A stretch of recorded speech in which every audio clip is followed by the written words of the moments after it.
écoute, moi, ce que j'aimerais déjà savoir, parce que c'est la première fois qu'on se rencontre, Mhm. ton nom, c'est quoi ton background, d'où tu viens Mhm. exactement et qu'est-ce qui t'a motivé à fonder ton entreprise? Super. En plus, j'allais te poser la même Ouais. question. Ben, moi, c'est Chama Rosidor. Donc, mon background, c'est j'ai fait un bac en ressources humaines à l'UQAM. J'ai travaillé chez PepsiCo, Bell Canada, vraiment dans le domaine ressources humaines. Puis ensuite, je voulais être femme au foyer OK. avec des entreprises sur le côté pour subvenir à mes besoins. Puis c'est là que quand je suis tombée enceinte, j'ai quitté PepsiCo pour vraiment prendre soin de ma fille pendant 1 an. Puis après ça, j'étais comme, OK, je pense qu'elle a eu assez de maman. Maintenant, je peux travailler sur mes entreprises. Parfait. Fait que c'est là que j'ai acheté un salon de coiffure en OK. premier. Puis 1 an après, j'ai acheté la compagnie de produits. OK. Puis en 2020, j'ai fait un rebranding, donc j'ai rechangé la marque et tout, là, changement de nom et tout. Donc, c'est un reprenariat. Exactement. Super. Entrepreneuriat 2 fois dans le domaine de la cosmétique. Wow. Ouais, OK. ouais. Un beau parcours. Oh, merci. Toi? Donc, moi, c'est Laurence. Oui.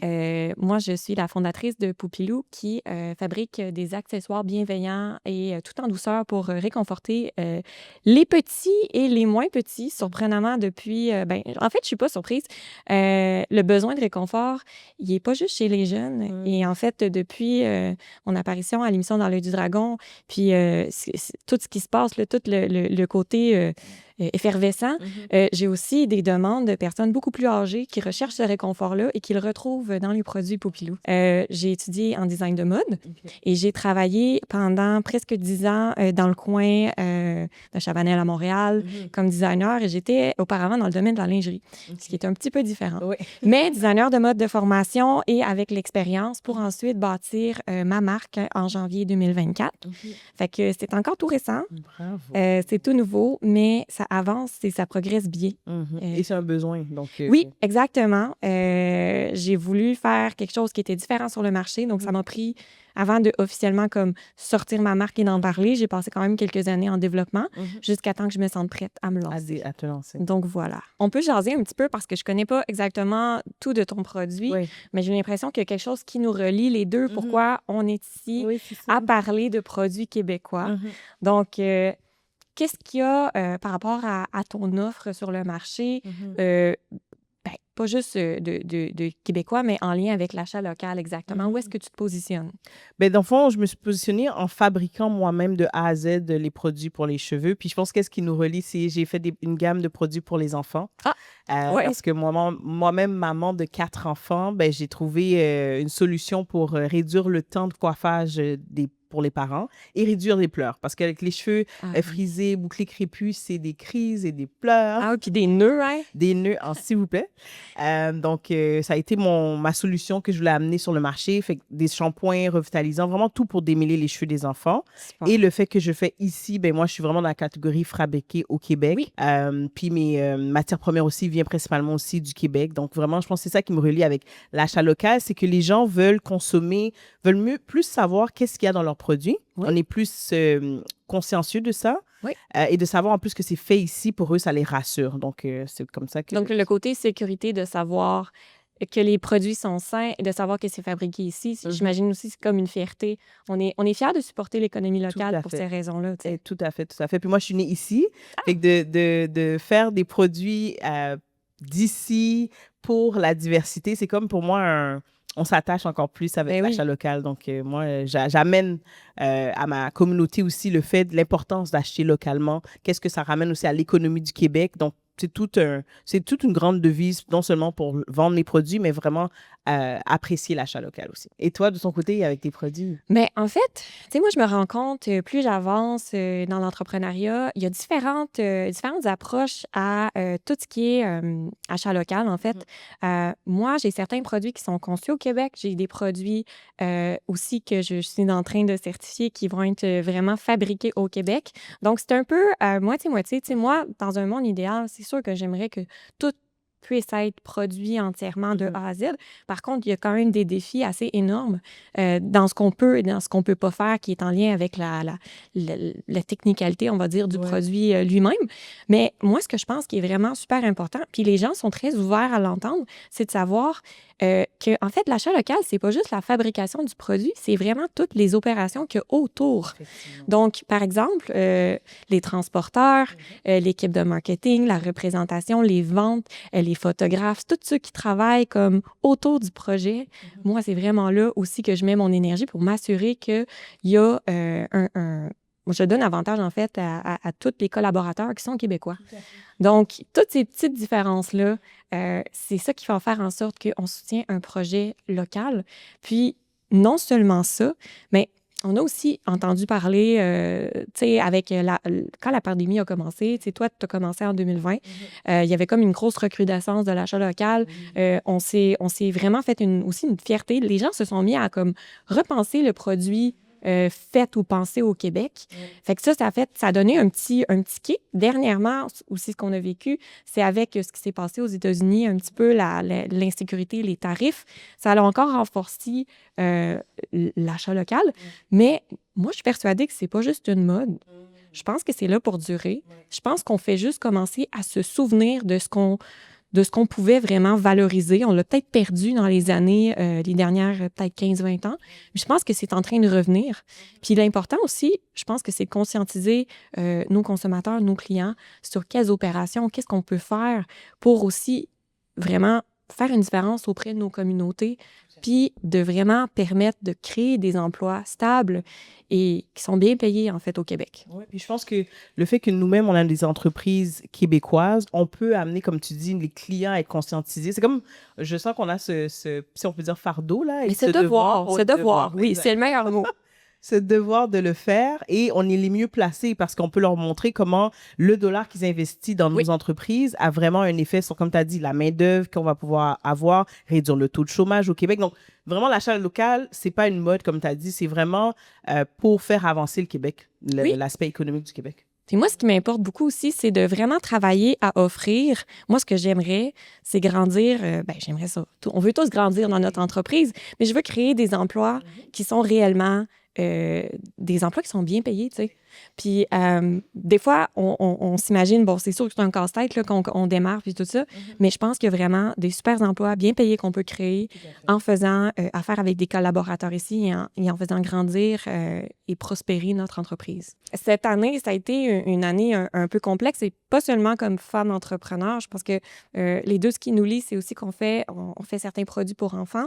Dans mon cas, dans le cas de l'accessoire, il y a eu quand même beaucoup de fermetures cette année, de grands joueurs quand même dans le portrait des accessoires et jouets pour enfants. C'est une période un peu cruciale parce qu'il y a des changements qui se passent dans le marché. Aussi la façon qu'on distribue les produits et tout. Fait que ça a été tout un défi que de présenter un produit qui est dans un secteur qui vit des bouleversements, on va dire ça comme ça. Et aussi, effectivement, c'est sûr que comme entrepreneur qui démarre à cette période-ci, il y a des défis auxquels on fait face peut-être plus que si on avait commencé. Je sais qu'au début de la pandémie, il y avait un petit peu plus d'encouragement, même que ce soit de la part du gouvernement.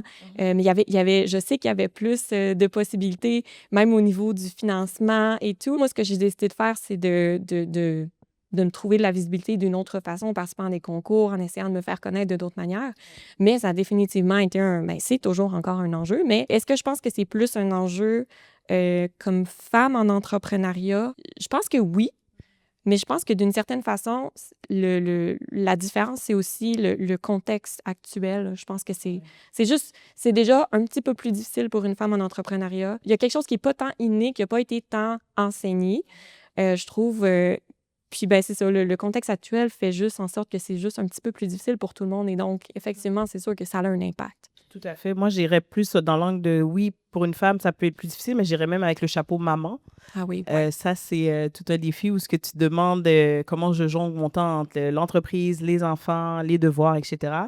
Moi, ce serait plus cet aspect-là. Et aussi, surtout, j'ai parlé beaucoup à des femmes, puis c'est la culpabilité. Ah oui. La culpabilité de te dire, je fais garder mes enfants, tandis que je dois aller dans un 5 à 7, je dois aller faire une entrevue, il faut continuer la business. Fait que cette espèce de culpabilité-là qu'on doit fermer. Moi, je regardais les nouvelles dernièrement, là, qu'on parlait des subventions qui sont données aussi aux mères qui prennent des congés de maternité. C'est encore très difficile pour un entrepreneur. J'ai commencé à me renseigner sur le travail invisible et m'impliquer un peu peu comme militante parce que, justement, comme tu dis, quand on prend un congé de maternité en tant qu'entrepreneur, ben, il se peut qu'on n'a pas le RQAP, si on n'a pas assuré de faire les démarches au début. Il y a toute une perte au niveau de nos régimes de rente du Québec quand on va aller à la retraite qu'on perd comme avantage. Donc, tu sais, cet aspect-là, faut travailler là-dessus. Il faut que je pense qu'il y a plus d'entrepreneurs femmes, justement, qui militent pour ça parce que les hommes, ils n'ont pas cet enjeu-là. Donc, ça, c'est un enjeu qu'on a. On sait que l'achat local, des fois, ça peut représenter un coût un peu plus élevé à l'achat. Quel genre de commentaires ou de retours tu as des clients, toi, par rapport à ça? Effectivement, les clients le disent. Ils vont comparer mon shampoing avec un autre shampoing puis ils voient la différence de prix. Mais après, tu sais, l'automatisme qu'ils font, ils tournent la bouteille pour voir les ingrédients. OK. Fait que ça aide. Ou ce que je pense que nous, entreprises québécoises, on met beaucoup d'amour dans qu'est-ce qu'on fait, dans la qualité de qu'est-ce qu'on fait. Donc ça fait que les clients comprennent ensuite pourquoi ils payent le prix. Et il y a aussi les certifications. Et c'est pour ça que j'aime beaucoup les produits du Québec, la certification qu'on a. Parce que dès que j'ai annoncé à mes clients que j'avais la certification, il y a une crédibilité qui s'est rajoutée et je n'ai plus cette question-là. Je te dirais... Il y a 5 ans, j'avais cette question-là, mais maintenant, je ne l'ai plus parce qu'il y a la certification, il y a la qualité des produits, des ingrédients, donc ils ne se posent plus la question, ils voient pourquoi ils payent. Je pense que c'est ça. Si le client comprend pourquoi il paye, il va être prêt à payer aussi. Est-ce qu'il y a des gens qui ont mentionné le fait que, ah oui, fait au Québec, pour moi, ça fait en sorte que je me pose même pas la question, je le prends direct, Tout à fait. Ils sont comme avec le logo, là, c'est pour ça que... Oui, c'est ça. Le logo est très reconnaissable, tu sais, je dirais qu'il n'est pas inconnu. Monsieur, madame, tout le monde le voit, puis on leur poserait la question, qu'est-ce qu'il veut dire ce logo-là? Ils sont pas mal tous capables de répondre. Tout à fait. C'est super parce qu'il y a vraiment une belle notoriété en arrière de ce logo-là. Oui, et toi, est-ce que tu le vois dans tes clients? Ben, moi, c'est drôle, il s'est passé quelque chose quand j'étais à l'émission Dans l'œil du dragon. Pour ceux qui ne l'ont pas écouté, j'ai des dragons qui ont mentionné qu'ils trouvaient mon prix cher. Et ça, malgré le fait qu'ils l'avaient dans les mains. Puis moi, ça a été fantastique parce qu'en fait, tu sais, sur le coup, je me suis dit, wow, j'ai hâte de voir qu'est-ce que ça va avoir comme impact sur ma clientèle, ça là. Parce que est-ce que les gens, tu sais, parce que moi, je vends en ligne. Donc, est-ce que les gens ne l'ont pas dans les mains? Ils ont écouté l'émission de télé. Est-ce qu'ils vont se laisser influencer ou pas? Et c'est incroyable, puis c'est génial, mais en fait, tout ce que j'ai eu comme commentaire, tu sais, comme à part 2-3 personnes qui ont dit « ça a l'air cher, mais je ne l'ai pas acheté, fait que je ne sais comme pas parce que je ne peux pas le toucher », toutes les autres ont fait comme « ça vaut le prix ». J'ai même des gens qui sont revenus, tu sais, moi, je leur demande leur avis. Pour vrai, c'est super important. Puis j'ai des commentaires où c'est écrit littéralement « vaut vraiment le prix ». Et là, à se poser la question, c'est quoi exactement qui fait que les gens sont prêts à le payer? Oui, il y a des gens, tu sais, moi, je fais des marchés aussi, je vais me promener un peu partout au Québec.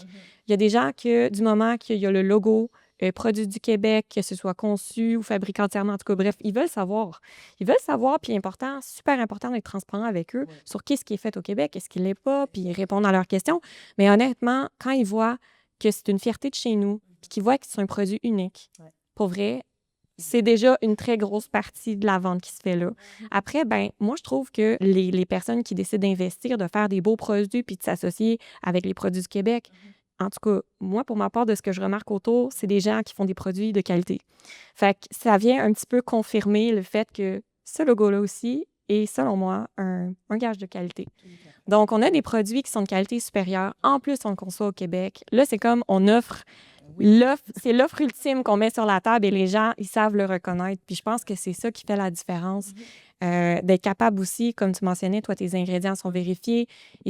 La liste d'ingrédients est simple, puis les gens sont satisfaits. Moi, j'offre une garantie de qualité. Tout va à la laveuse et tout va à la sécheuse. À partir du moment où tu dis aux parents, inquiétez-vous pas, en plus, c'est conçu ici. C'est comme, OK, on est convaincus. Puis, honnêtement, c'est une fierté de construire quelque chose qui n'existe pas encore sur le marché, de dire, cette invention, si on veut, elle est québécoise. Puis, il y a encore tellement de belles idées, il y a tellement d'entrepreneurs qui ont des idées géniales que ça vaut vraiment la peine. Puis moi, depuis, ça fait pas très longtemps là, que je me suis associée avec Produits du Québec, puis c'est juste que du positif à date. Les gens reconnaissent, ils voient la valeur, puis honnêtement, les gens qui suivent et qui veulent savoir qui sont les entrepreneurs derrière les entreprises, c'est comme déjà des fans. Donc, on se bâtit comme on a un petit début de fan club de gens qui croient en cette mission-là, qui savent que c'est durable, que c'est pas simplement une mode, puis qui sont prêts, eux autres aussi, à voter pour des produits du Québec parce que quand ils l'achètent, c'est comme un vote. C'est un vote qui nous appuie et qui nous dit « Vous faites bien de faire ce que vous faites, vous créez de l'emploi, puis on veut vous supporter. » Tout à fait. Puis même, je pense à cette anecdote où lorsque j'ai affiché que j'étais certifiée Produits du Québec, les clients me demandaient, alors les autres produits, ils n'ont pas cette certification-là? Qu'est-ce que ça veut dire? Ah oui. Donc, ça leur amène, tu sais, le questionnement de se dire, maintenant, ils sont plus consciencieux de qu'est-ce qu'ils veulent consommer ou pas. Donc, après ça, le prix, c'est juste un détail. Là. Oui, effectivement. Puis, tu sais, ça, c'est un peu la raison. Moi, j'avais commencé à faire ma certification dans le processus. Il y a quand même quelques étapes. Tu sais, c'est normal, il faut le faire comme super bien.